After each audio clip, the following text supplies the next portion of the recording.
In the game of Survivor, you either die a hero or live long enough to see yourself become the villain.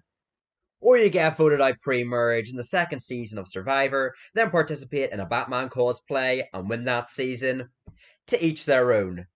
Hello everyone, Bandit here, and today I'll be making a Heroes vs Villains season out of the current 10-play Australian Survivor series, and obviously this is inspired by Survivor US's Heroes vs Villains season that is regarded as one of the best seasons of all time. So, no pressure. This season obviously won't happen, at least yet, on Australian Survivor, because All Stars was literally 2 seasons ago. To keep things slightly more realistic, I just decided to ignore All Stars as a season, and just assume this season as the first All Star season, because if not, then half of this cast will be returning 2 years after playing All-Stars. So David's win and Sharon being a 2-time finalist won't be considered, nor will other players' strong All-Star runs like Moana, Brooke, Shawnee, or AK. These will be exclusively their original games. Also, Russell Hantz and Sandra Diaz-Twine aren't going to be on this cast. I know, they're villains, but that's exactly my reasoning. They've already played Survivor Heroes vs Villains in the US. So, let's get into it. Firstly, I decided to start with the hero meals that really set the tone for this whole cast, as, in my opinion, most Australian men who are heroes are really strong. This is very similar to Season 20's Heroes vs Villains, with 2 5-time challenge winners, 2 strong competitors on their original season, and a James Clement, who is gigantic. I mean, that man's leg is bigger than my whole self-esteem. But unlike Survivor US, Survivor Australia is far more physical, meaning the strong hero meals need strong villain meals to counter them, and the females need to be of equal strength too. So consider that as well as I make my ranking. The first hero is Lee from Season 1, and even though we're not counting his All-Stars run, he's listed in the intro by JLP as one of the greatest heroes of all time. So if I can't convince you of this casting choice, hopefully Jonathan can. But Lee is known for his 3 back-to-back immunity wins while his back was against the wall, and immunity runs when you're in danger is a proven sign of a hero. We also have this ideology in the game from Lee, where he exclusively outlines mateship and camaraderie as his game plan, to the point he loses the game because of it. When I use those words, trust, loyalty and respect, I set myself up for failure. I honestly did. You seriously did? I did. You seriously did? But I tried as hard as I possibly could within the realm of Survivor to do that.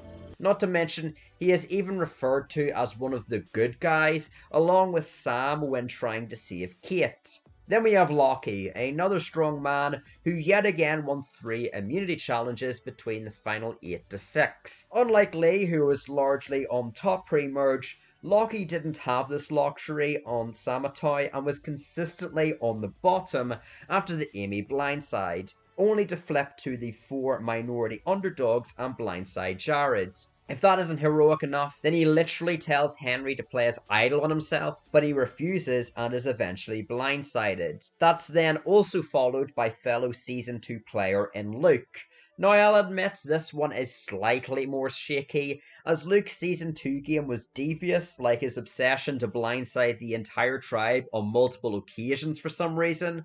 But one of his heroics come from Season 4, where it delved more into his story of looking after his children, Lennox and Nate, who both had autism. He is a massive fan favourite in Survivor, probably the most recognisable non-winning Australian Survivor contestant to this day.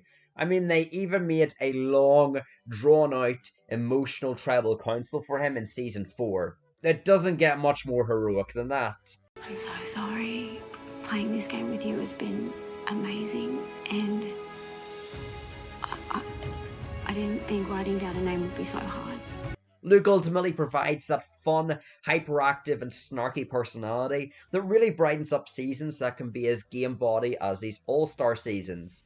That being said, he has got 2 seasons under his belt, and to counter this, I made sure the villains have 1 2-time competitor as well. While the first 3 fit the hero archetype largely to a T, the next person is my quote-unquote wild card, because he has all the building blocks, and that's Baden from Season 4. Like Lee, he is a runner-up, and while the fact he is a 0-vote finalist isn't great, especially since this is the only time there has been a 0-vote finalist on a 2-person season, I feel like Baden is worthy of the hero title. He was a massive underdog on the season by just managing to survive the first tribal council and wins the final immunity challenge against all odds.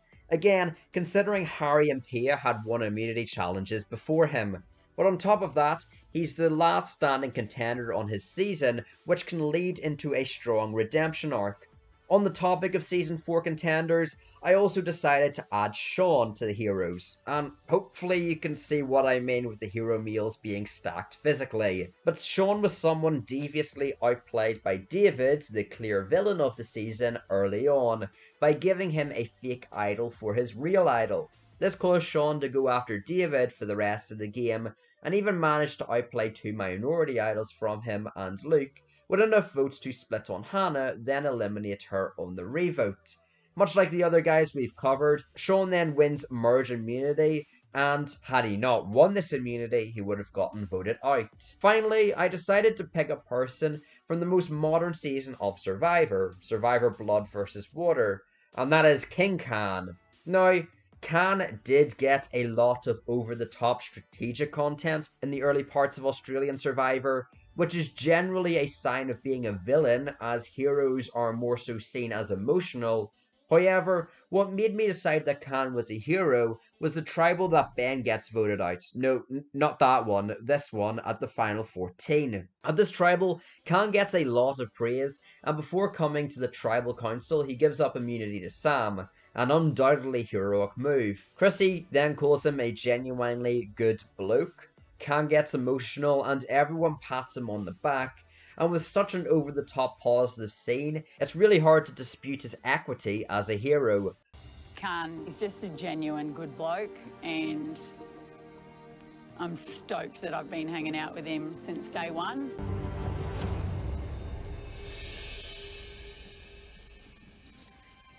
Wait, let me just one more time turn around.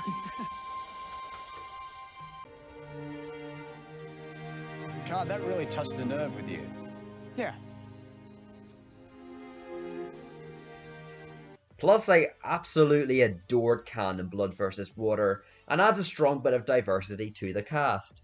I did consider others like Sam, Craig, Jared, Heath, Roscoe, Emmett, Big Baden, Jesse, and Croc, but either due to the fact they didn't have a standout hero moment, or were simply outclassed by my 6, I didn't pick them. I also considered Mark. Mark obviously played in Season 2, then returned in Season 7, being known as this nice military man, and was even referred to as Batman. I could have seen myself putting him on the cast, but I feel his wife was more of an interesting returnee to me, and after having Sam and Mark as really the only storyline of Blood vs. Water's merge, I think I'm good not having a repeat.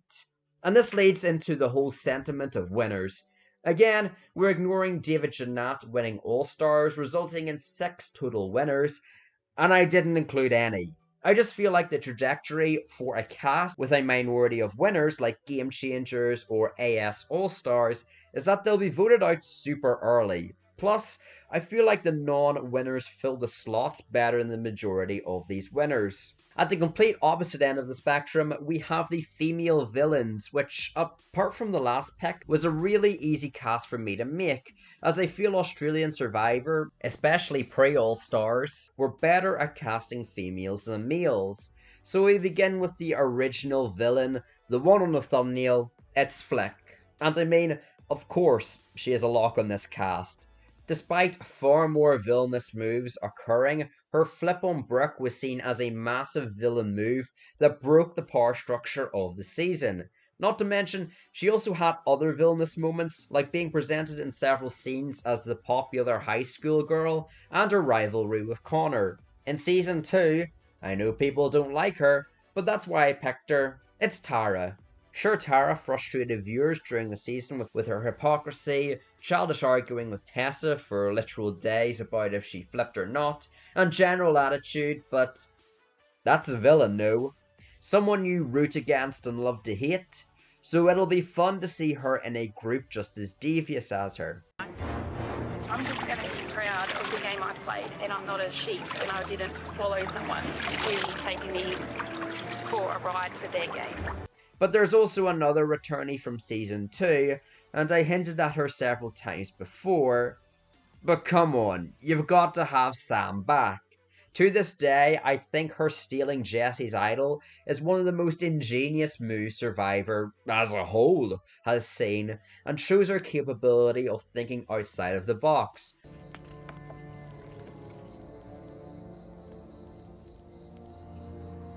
Thanks for the idol. It's also very evident during Blood vs. Water, Mark was getting in the way of her plans, so it'll be interesting to see what she can do on her own. Yet again, another clear pick for the Villains tribe is Janine. Again, such a massive strategic force on the season that was even called the Godmother by Harry. Just to reiterate, when a person as evil as Dirty Harry is calling you the Godmother through the Survivor transit of equality, that makes you a villain. But these prior 4 female villains have never won immunity, and so, to balance out challenge performance, the final 2 females are challenge beasts. Firstly, from Brains vs. Brawn we have Danny. Although not entirely the same occupation, the fact she's a correction officer allows her to have a cop-turned-criminal arc that Sarah Lysina adopted. In Brains vs. Brawn, she won 2 immunity challenges. One even allowed her the sole ability to eliminate Baden from the game, and perhaps what she is best known for is just making up plans on the fly. Like with the Simon and Emma boots, it's presented to us, as the viewer, that she makes these decisions very rushed, and the fact she is such a continuous flipper in Season 6 makes her fully capable of joining this cast. Finally, probably the shakiest of all the contestants I put on this cast, but someone that can have their slot justified, is Shay from the last season, Season 7. Shay is one of, if not the strongest females ever cast on the show, with 3 immunity wins against really tough competition. Her title of being a villain comes from her getting into a brawl with Chrissy over the idol alongside Brianna.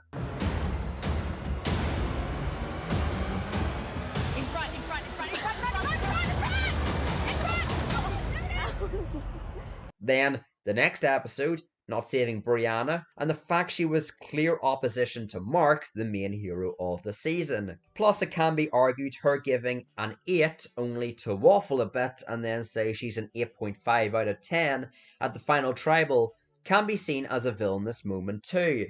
But again, to ensure the female villains had some good challenge strength, I felt she was a necessary addition. But again, I considered other females like Michelle, Annalise, Jackie, Fenella, Nova, Haley, Amy, and Sophie. Haley again was a close consideration, but there was no point in putting only one winner on this cast when the others simply didn't fit. We then get to the female heroes, and it was really hard narrowing it down to 6, considering, again, there are so many good females to pick from. I began with probably one of the most well-known Australian Survivor players, and that's Phoebe. The issue with Phoebe is her and one other person we'll be addressing soon are pre-merge boots, which goes against the original Heroes vs Villains that had no pre-merge boots. But this is Australian Survivor, where there are only 6 seasons to choose from, and in half the seasons, more than half of the cast are under-edited, so I think it's more than fair to cast pre-merge boots. Plus, this is without All-Stars. Her legacy remains far more impressive. Her Season 1 game also was action-packed, as she managed to evade being targeted twice through idols, opposing the Vavai Majority Alliance, and was eliminated one round before the merge. After that, I have Tessa, someone noticeably absent from All Stars, who was a massive underdog in Season 2 by being the last standing from her alliance on the Sumatow tribe. She had a great father-daughter relationship with Tarzan, to the point he was willing to play an idol on her, and she also gave up her merge reward so everyone else could get letters from home. Her elimination is also one of, if not the most bizarre eliminations we've seen in Survivor, wherein she's eliminated 3-2 to 2-2. That then moves to Season 3, where we have Sian, and although we're not counting her All-Stars run, where she achieves 2nd place again, I think this ultimately helps her. Again, after Champions vs Contenders, Sian was seen as the you should have won character. Plus, while we're discussing her losing, I think it's seen as a very heroic trait for her to take Shane, a tougher beat and someone she ultimately loses to at the end, rather than Brian, the villain of the season, supporting the good person mentality.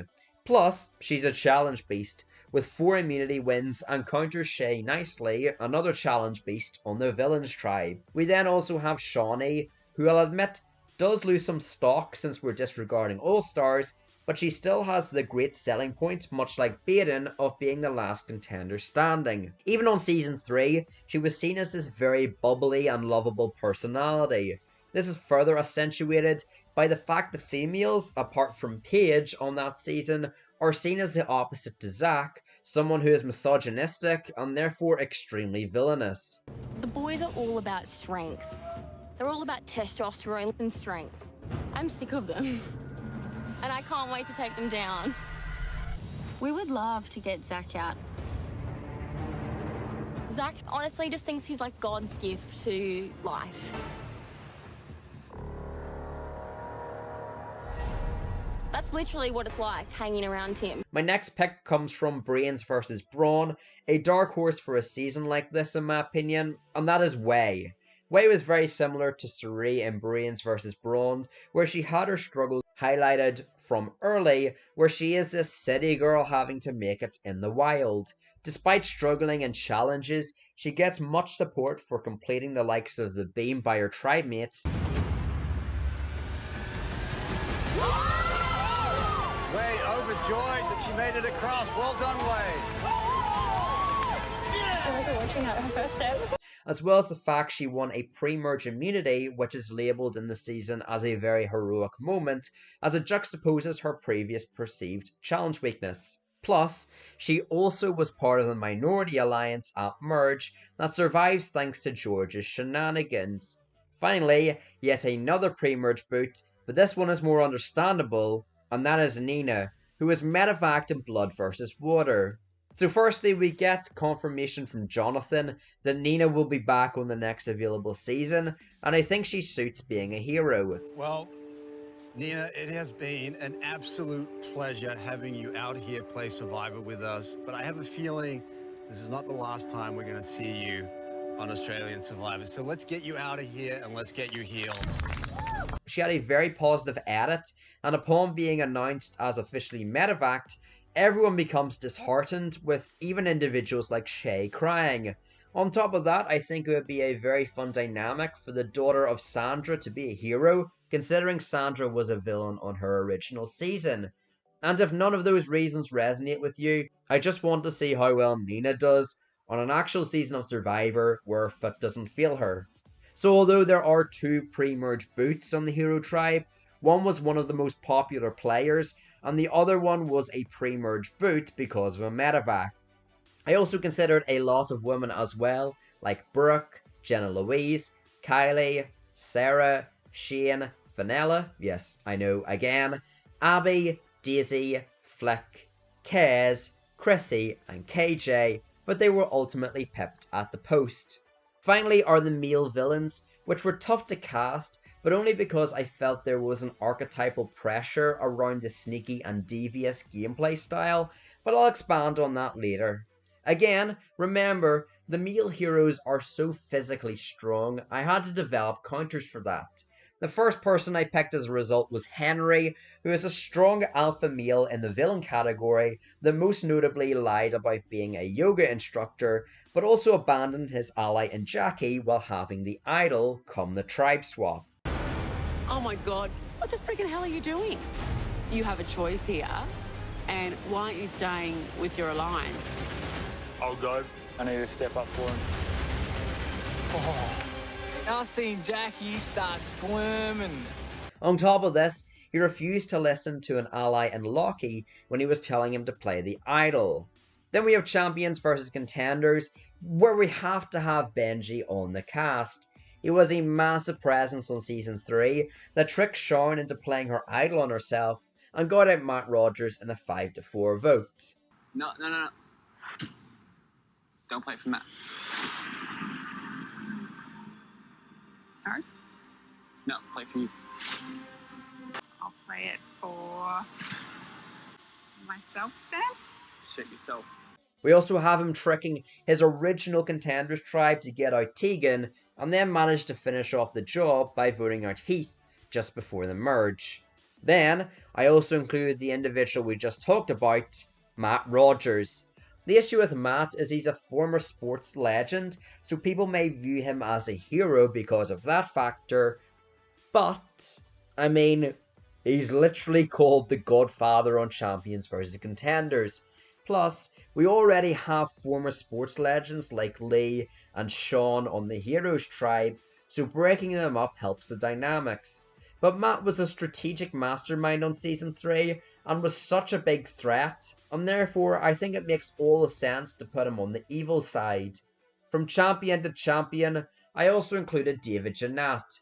Now this excludes him winning All-Stars, but in spite of that, he is still worthy of being a villain. This comes from his rivalry with Shawn, where he continuously beefed with him, tried to idle him out, and even notoriously swapped a fake idol with him. Following that, perhaps the most iconic villain of the franchise comes in the form of George, the Brains vs. Bronze finalist. He's such a chaotic individual that flipped many times throughout the season, even managing to covertly destroy the majority Brawn alliance at Merge, and was also an emotional individual who had a one-sided rivalry with Mitch. Not to mention, things seemed to get very personal between him and Emmett, as well as him and Andrew. Finally, however, I decided to add yet another Season 7 person to the mix, and that is Geordie from Blood vs. Water, who obviously is one of the biggest locks for a return. A lot of his villain story comes from directly opposing Mark, the hero of the season, by leaking his idol, and then Sam's idol as well, and on top of that he refers to himself as the Joker. About 100 times. Day 41, still here. The Joker is still here laughing through the chaos. You can never run out of lies. The Joker never runs out of lies. We can work together. The Joker creates Two-Face in the Batman series, right? It's perfect. It's beautiful. Like, it works so well. Marky, watch out. Joker's gonna have the last laugh for sure. It doesn't get more on the nose than that. There's also a few other things like his general chaotic demeanour and eliminating Jordan at the final 9. Plus, he can win challenges, making him a great asset to the villain's tribe physically. This then gets to my point earlier on that there are so many villains in George's archetype, like a Nick, AK, and Harry, who are all sneaky villains, but get their spot taken by George, and it's hard to justify having 2 or more of these individuals with the same archetype on the villain's tribe, considering how many good villain men there are, as well as the need for tribe strength. I also considered others like Jericho, Brian, Zach, Andy, Simon, and Ben on the cast. But that is the end of the video, designing a Heroes vs Villains cast for Australian Survivor. Here is the final cast of 24. Do you agree with it? What would you change? Let me know down below in the comments. Also, most people that watch this channel are not subscribed, so what are you doing? Subscribe so you do not miss these videos. But anyway, have a great day, and peace!